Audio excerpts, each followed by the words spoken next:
Hi.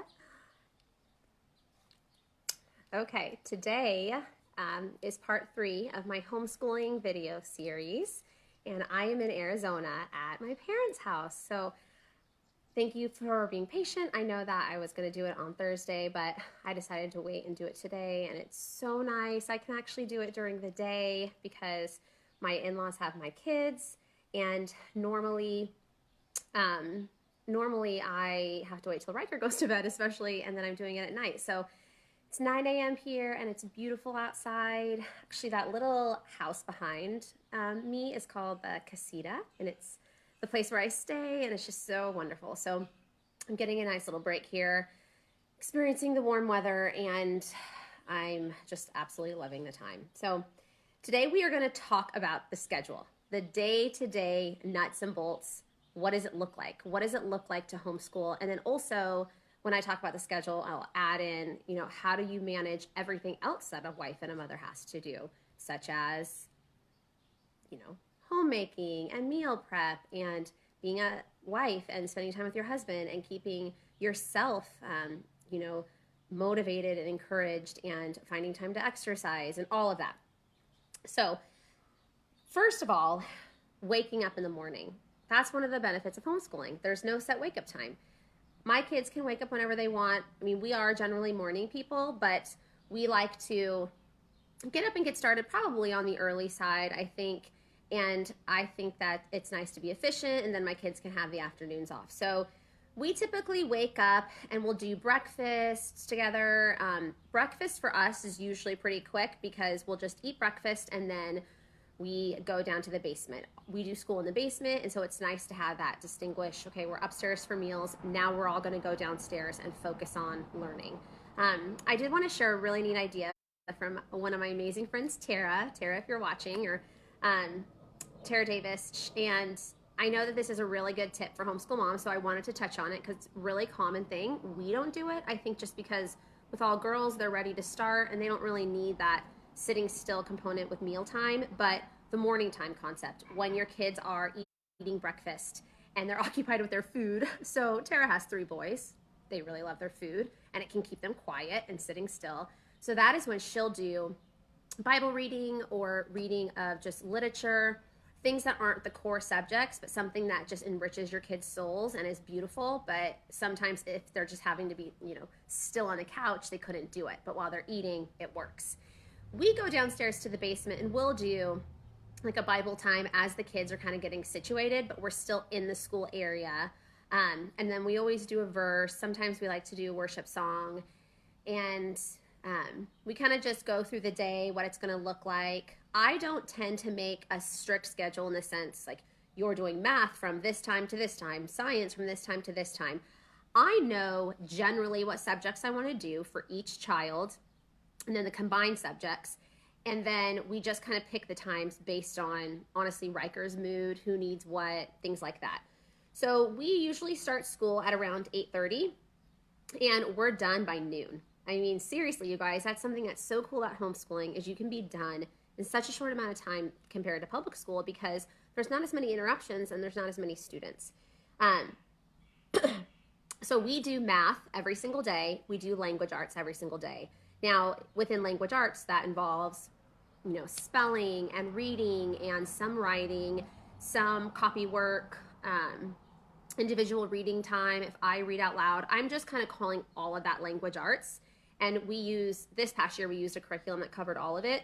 But if you break it up, I think it's really important to have the kids doing some sort of writing every day, whether it's free writing, copy work, just having their hand on a pencil writing. It's really important for penmanship.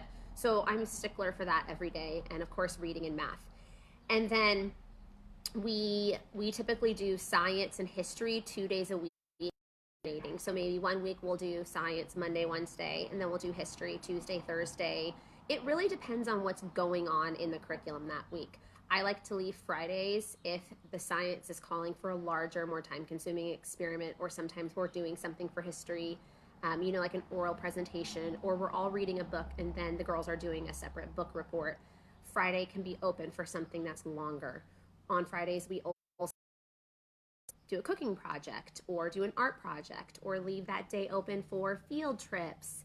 Um, Things that I just know are going to require more setup and tear down, I like to leave to Fridays. So we'll do school from 8:30 to about lunchtime, and I don't give my kids too many breaks. I personally think that they get little breaks in between the subjects, but they don't take a big recess. We might do a snack break in between. It kind of just depends on the day.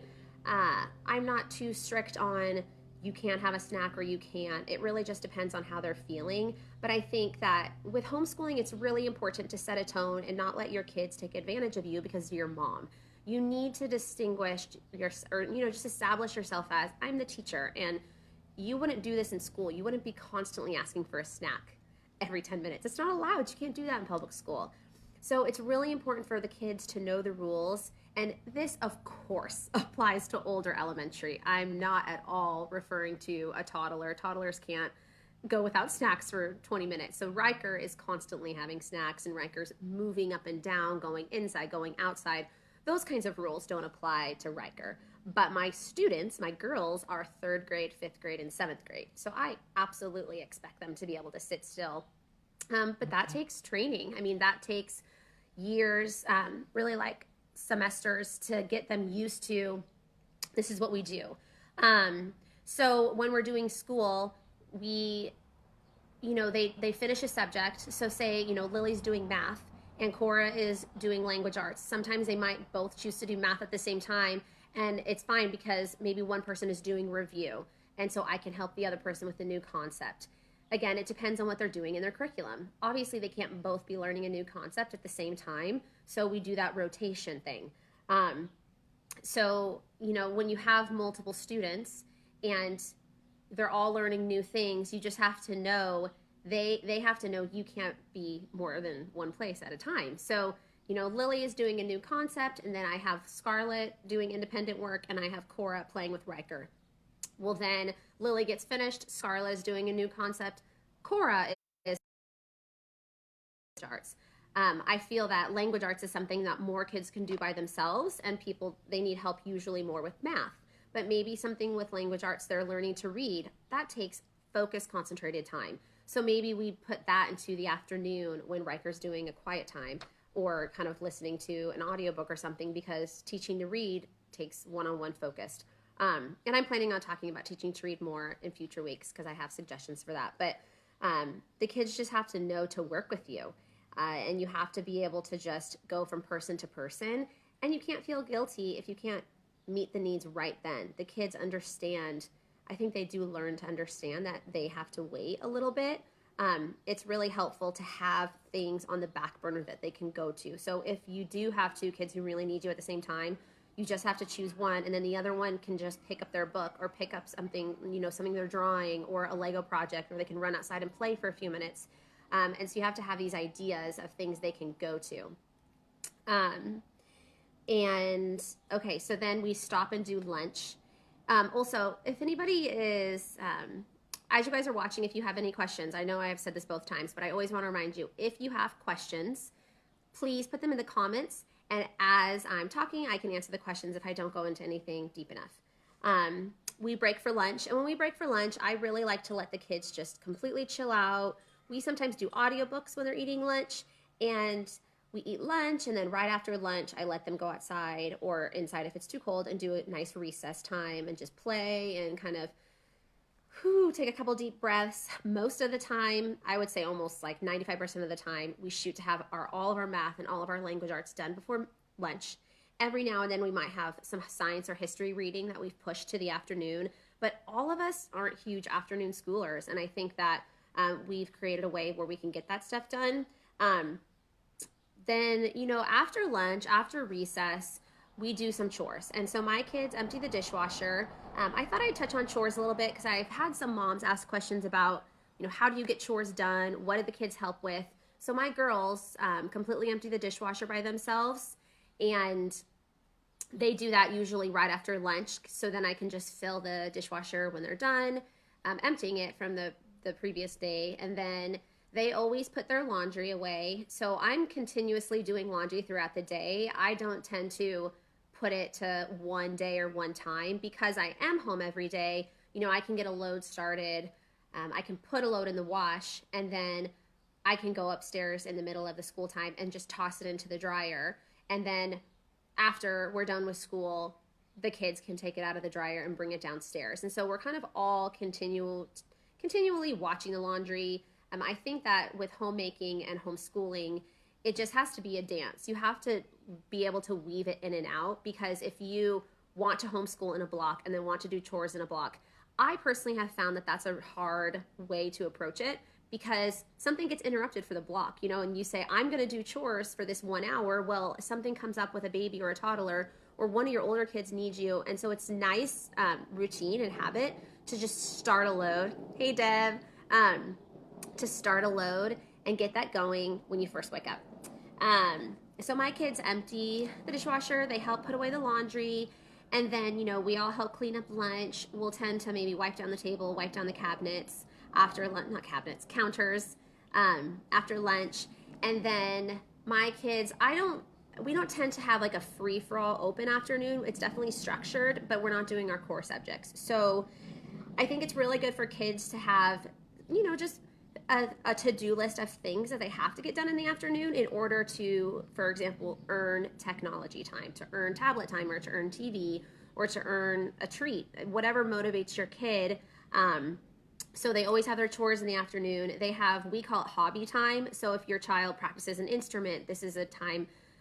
Cora does an instrument, so she always practices that in the afternoon. Lillian is a gymnast, and so I always have her do some sort of like strength or flexibility, kind of just go out on the trampoline if the weather's nice and just do her hobby. Scarlett is older now that we've been working together to trying to get her to do devotional time. And so we have found that that's a really good time for her to do that. So she can go into her room and like read her Bible or read her devotional, and she can do kind of her Bible time. And she's in a program at church where she has, assigned Bible reading. She's in a little bit of a leadership program. And so she can get that work done. She can also get her specific homework done for her college pathways class. I think I explained to you guys the other day, she's in a separate program. And obviously she's out now, it's summer, but when she was home, she had separate assignments. And just allowing the kids to have some designated time, that reading independently time, maybe craft time, maybe a cooking time, definitely a go outside kind of PE time. Everybody has like a Riker time, and we're all going to play with Riker, or taking turns kind of entertaining Riker to give mom a break. I think that's really important to train your kids, the older kids, to help with the babies and the toddlers. Okay, you read out loud to Riker, or you do a puzzle or a coloring activity with Riker while mom goes and does the dishes or puts in a load of laundry, or just has some alone time of her own. I like to shower in the afternoon. Just that's the schedule I put myself on. So when I want to go take a shower, I have my kids entertain Riker. I think that it's just the afternoon is a really good, fun, open opportunity to get a lot of stuff done. Talk to friends. I let my kids do technology during the afternoon, FaceTime friends, or play a game or watch a show. At our house, we eat dinner at 5. We just have always eaten dinner at 5. We like to eat a little bit on the early side. It's worked with toddlers. So from 4 to 5 when I'm cooking, that's usually kind of the designated movie time. I like them to be entertained when I'm cooking. I'm sure if you're watching and your mom, let me know if that works for you or what you do. But if they're just bored when I'm cooking, then they come and they get in my way. So I like to give them something specific to do so I can cook in peace. We eat dinner at 5 as a family. And then after dinner is kind of daddy playtime. The first hour or so after dinner, I like to just be able to clean up the kitchen by myself. That would be something that you could use your kids for, but I like to clean up the kitchen by myself and do the dishes. And then it's fun for me to see my husband playing with the kids. And that's the time that, he can go outside with them if it's nice, or take them on a walk or bike ride, or play with a ball with Riker. So then we'll get kind of dinner stuff cleaned up. Say it's 6:30, 7 o'clock. Then we just kind of hang out as a family. I think that one of the big benefits of homeschooling is we don't have a ton of homework that we have to do in the evening. So I feel that our evenings are really free. 2 days a week, Lily does have gymnastics. So we're driving back and forth 2 or 3 days a week, kind of depending on if it's a competition season. So we always have the drives and pickups for that. But I think it's just really, really nice to be able to have an easy bedtime routine, post dinner, kind of I call it. We'll do board games. We're really into board games as a family. If anybody plays board games, let me know if you have any suggestions. Share your comments. We really like a lot of cooperative games. So, what are some good ones? Like Pandemic is fun, and that's ironic in the time we're in right now. So we've been playing that, and it's been kind of entertaining and fun. And we really like Forbidden Desert, and that one's a good one. These are all cooperative, so you can have your younger kids play, and they feel like they're a part of the team, and they can appreciate being together, even though they can't obviously make the decisions. They don't really understand what's going on, but it's your family beating the game. So you guys are playing against the game. So those are really good. And they're really great for homeschooling. Sometimes I'll just do them in the afternoon with the kids, but it gives the kids an opportunity to just, think strategically and problem solve, and they're fantastic. So board games, if you guys want any more suggestions, I can type some up. So kind of post dinner, and then Riker goes to bed obviously before the kids, the older girls, and once Riker's in bed at around 7:30, then we can do stuff with the girls that would be harder to do when Riker's awake. So if we wanted to watch a more mature show or movie, we do that. We just sometimes sit around and chat. We play board games that are too hard for Riker, or I'll stay home with Riker, and Hugh will take the girls somewhere, like maybe to go get ice cream or just to take them on a little errand or so without Riker. And then bedtime. So bedtime for us is, the girls mostly can put themselves to bed, but we still want to be a part of it. So it's this interesting thing as they're getting older.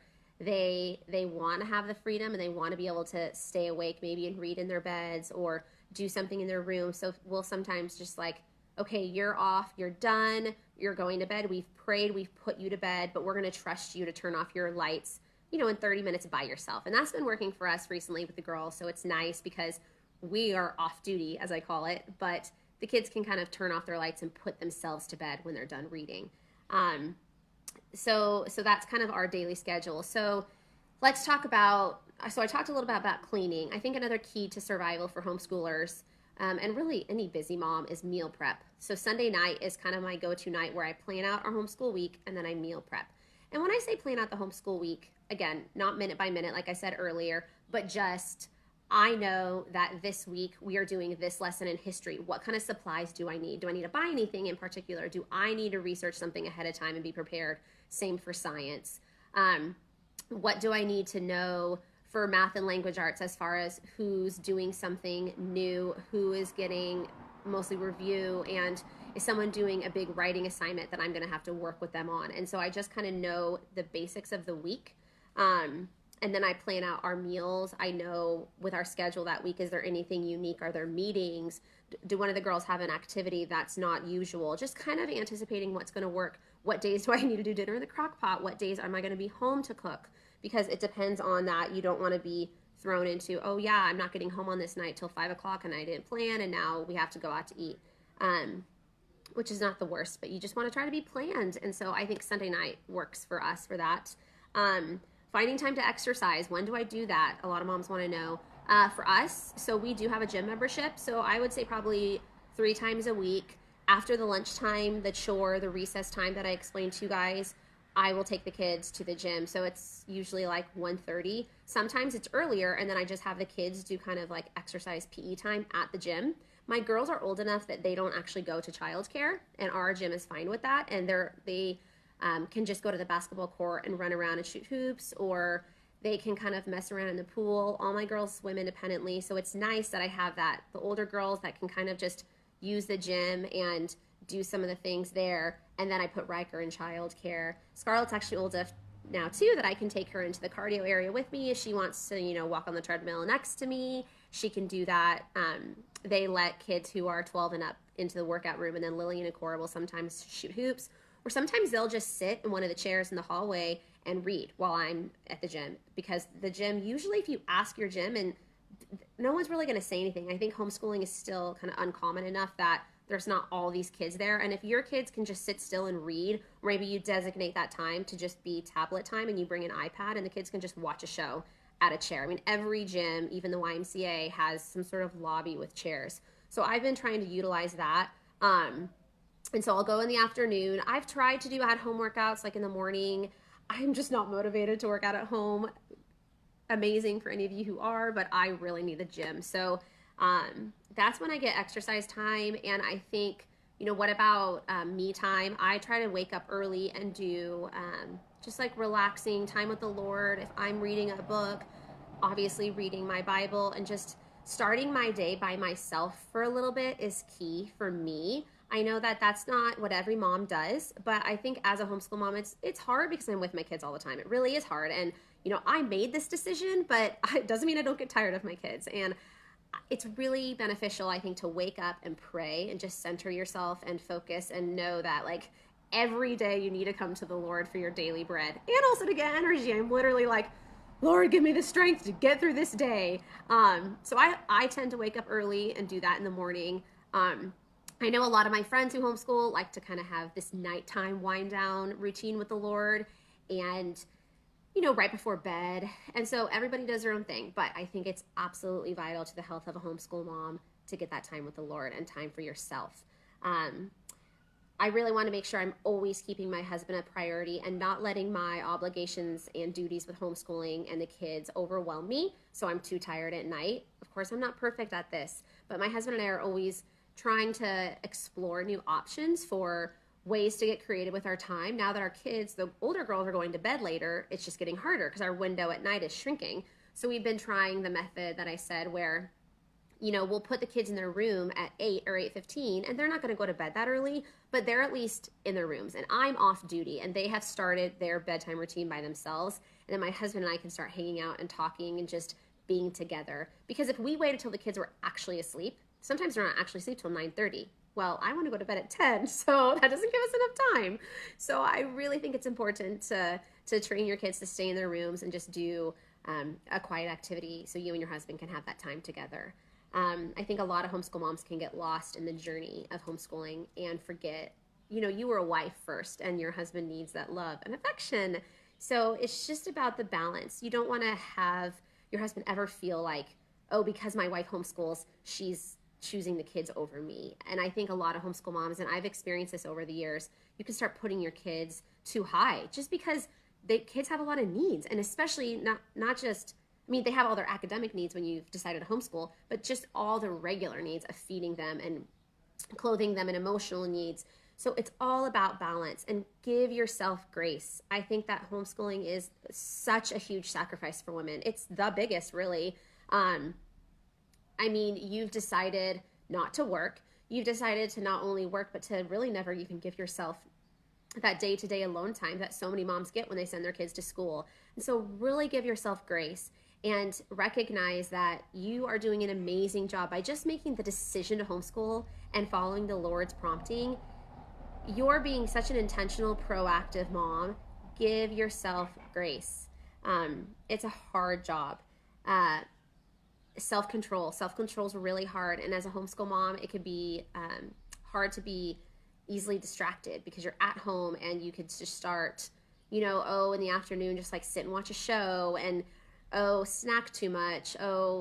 Just kind of not sticking to a schedule because almost there's too much freedom. So then you lose the regimentation. I don't know if that's making sense. Maybe I'm not describing it well enough. Like, say if you had a job or if you had a specific routine that you had to do, it's easier to stay focused on that and not get distracted. But when you have all this freedom, it's really important to try to maintain self-control and to pray for that and to just allow your kids to see that, because as a homeschool mom, they're with you so much that they're really watching you. And I think more than anything, your behavior, just the way you act, is such a teaching tool, because a big part of homeschooling is training their character, training their heart, and not just teaching them new concepts in math and how to read and write. They're watching how you handle situations. How do you handle stressful news? How do you handle getting a phone call that brings you down? How do you handle, these situations in life, because they're observing you and they're watching you more than ever because they're with you so much. So it's really neat to just, I call it like on-the-job training. Your kids are constantly watching you and they're on-the-job training. They're watching you and they're seeing, and you have so many opportunities to just teach them about skills that you wouldn't expect with homeschooling, but it's the opportunities there, such as like, okay, so here's a good example with money. People who know me know that I do love to shop. I love shopping, but it's all about not talking about shopping too much and allowing my kids to see, okay, that's all mom desires and she always wants new things, but explain to your kids, concepts of shopping and when things are on sale and a budget and wants and needs and the distinction and just also saving your money and how the anticipation of waiting for something is so good. And then when you get the item, you're more grateful because you've waited and you've saved. So these are things that you can just be talking to your kids about that come up with homeschooling because they're with you so much. So a couple things. I think it's really important, especially right now we have all this time during the summer, to really talk to your kids. If you have kids who are over the age of 5, you can explain to them what you're trying to accomplish with homeschooling. You can share with them your goals. You can share with them your hopes. And you can train them to be more self-sufficient and to teach them to start making their own breakfast, maybe start making their own lunch, depending on their age, or even just assisting you more and anticipating what needs to be done around the house. Training them to learn to sit and do their copy work by themselves and not automatically always need you. Kids also, a benefit with homeschooling, I think, is that they're forced and they have more time, so they're forced to learn how to entertain themselves. And things aren't just scheduled for them all day, like in public school. There's open pockets of time in homeschooling, and they need to learn how to entertain themselves. And you can provide those skills. And I have baskets around the house with different things, and they have kind of opportunities. You lay that groundwork, but it's up to them to recognize, okay, I need to go entertain myself for the next 20 minutes because I'm reading with Cora, and Lily and Scarlett just need to deal. Like, I can't help you right now, and you need to figure out what to do. And these are options. I will give you options, but you have to go choose one and do it. I think that is absolutely key, and it helps stick on a schedule.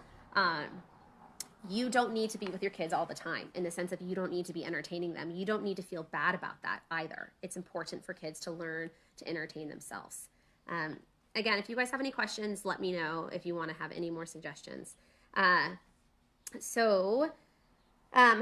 so I wanted to talk about the different kids and how to manage that with different grades. So within the schedule, we do history usually 2 days a week. We do science 2 days a week. And those are the subjects that I combine. So no matter the ages, you can teach kids all the way from preschool up to 8th grade and use the same science curriculum and use the same history curriculum. It's all about choosing a curriculum.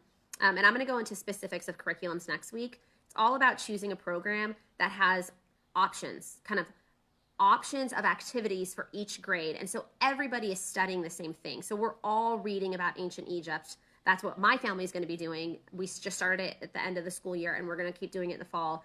But, I have supplements and writing activities and different difficulty books for each level. And so history is everybody together. It's a family affair. And then it's fun to bring in, you want to do a project. Okay, well, everybody's going to do a project with ancient Egypt, but Scarlett's writing assignment is going to be a lot more complex. And if they're doing a little oral presentation, Scarlett's and Lily's is going to be longer, and I'm going to require them to do more detail than Cora, who's in 3rd grade. And so the same thing with science. It's absolutely possible to teach all of the kids science and history together.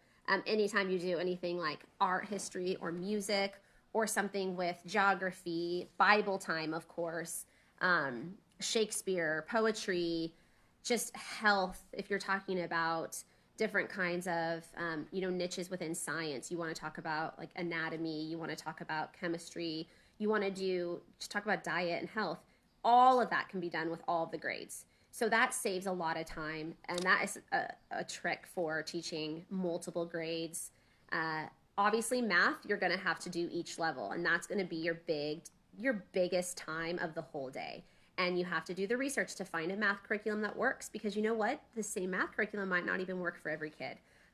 Again, I'll talk more about curriculum next week, but curriculum for math is a big decision because every kid is so different. And I think language arts too, you can decide, this child really needs more emphasis on spelling. This kid needs reading and grammar, just kind of like the actual mechanics of grammar. Or you're doing a sophisticated writing with one kid, that is also the thing that takes the time. So when you have multiple kids and you're teaching that, again, it just goes to the rotation concept. One kid is doing something and you're rotating them around, and they can just learn that eventually. I mean, it seems, if you're a new homeschool mom, or if maybe you only have one kid that you're homeschooling right now, that seems crazy, but your kids really will get used to it. They understand that there's one teacher and they're on different levels, and they just have to be patient, and you just try to train them to do as much as they can independently, and then they just have to wait. They have to learn to be patient, and give them little breaks, and most kids just figure that out and understand. So it's really not as hard as it seems. I promise it's not as hard as it seems.